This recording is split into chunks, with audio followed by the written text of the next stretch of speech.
रेशमी सलवार कुर्ता जाली का रूप। नमस्कार दोस्तों, आप देख रहे हैं एवरग्रीन हिंदी सिनेमा। दोस्तों, रोज की तरह आज की हमारी इस नई वीडियो में आपका स्वागत है। संगीत के 3 हिस्से होते हैं, सुर, लय और ताल। हिंदी सिनेमा के संगीत में इन 3 हिस्सों को तमाम संगीतकारों ने अलग अलग तरीके से इस्तेमाल किया। अगर एक संगीतकार ऐसा है जिसके संगीत को बेहतरीन सुर और लय के साथ साथ ताल के अद्भुत इस्तेमाल के कारण याद किया जाता है। जी हाँ, बात हिंदी सिनेमा के अलग मिजाज संगीतकार ओपी नैयर की है। बहुत महंगे कंपोजर थे नैयर। 1994 की फिल्म अंदाज अपना अपना तो याद ही होगी। सिनेमा की कल्ट कॉमेडीज में शुमार होने वाली इस फिल्म के सारे गाने 60 के दशक का टच लिए हुए थे। फिल्म में जब एलोजी सनम गाना आता है तो इंस्ट्रूमेंट युग का भ्रम पैदा कर देता है। कहना चाहिए कि ओपी नैयर की कंपोजिशन का भ्रम पैदा करता है। 50 और 60 के दशक के ऐसे तमाम हिट गानों की अगर लिस्ट बनाई जाए जिनमें लता मंगेशकर नहीं है तो इनमें ओपी नैयर की धुनों की गिनती सबसे अधिक होगी। हिंदी सिनेमा के इंस्ट्रूमेंट युग में ओपी नैयर का संगीत कितना हिट था,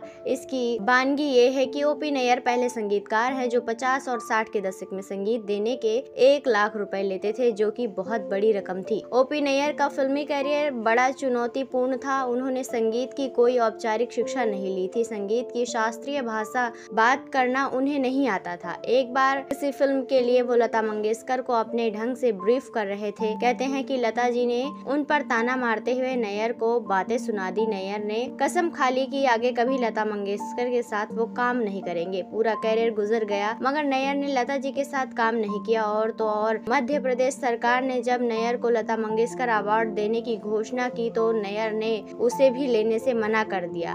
ये वो दौर था जब किसी फिल्म के म्यूजिक के हिट होने की गारंटी लता मंगेशकर को माना जाता था। वैसे लता के साथ काम न करके ओपी नैयर ने आशा भोसले और गीता दत्त को हिंदी सिनेमा में ऊंचे पायदान पर स्थापित करने की नींव रखी। ओपी नैयर की चुनौती यही कम नहीं हुई। 1952 में ऑल इंडिया रेडियो ने हिंदी सिनेमा के गानों को अश्लील और पश्चिमी मानते हुए कई सालों के लिए बैन कर दिया था। नैयर बैन होने वाले संगीतकारों में प्रमुख थे। इसी समय श्रीलंका स्थित बेहद मशहूर रेडियो सेलोन ने उनके गानों को बजाना शुरू कर दिया। उस दौर में ये रेडियो स्टेशन इकलौता सोर्स था जहां से ओपी नैयर के गाने सुने जा रहे थे। इस पूरे घटनाक्रम का क्या असर हुआ, इसके लिए रेडियो सेलोन से जुड़े 2 शब्द याद करिए। संगीत के 3 हिस्से होते हैं, सुर, ताल। सुर अगर अच्छे लगे तो आंख भर आती है, वहीं अगर अच्छी ताल हो तो कदम अपने आप थरथराने लगते हैं। ओपी के संगीत का सबसे खास पहलू उनकी रिदम पर पकड़ है। पंजाब के ढोल पर बजने वाले लोकगीतों को उन्होंने बड़ी खूबसूरती से इस्तेमाल किया। उड़े जब जब जुल्फे तेरी, रेशमी सलवार कुर्ता जालीदार, गजरा मोहब्बत वाला, अंग्रेजी की मार्च को उन्होंने 50 और 60 के दशक के संगीत की पहचान बना दी। चलते हुए तांगे की फील देने वाली ये रिदम आपने दीवाना हुआ बादल और जिसने तुम्हें बनाया में सुनी होगी। हिंदी सिनेमा में शायद ही कोई संगीतकार हो जिनके पश्चिमी के गानों का इस्तेमाल नहीं किया हो। ओपी भी उपवाद नहीं थे।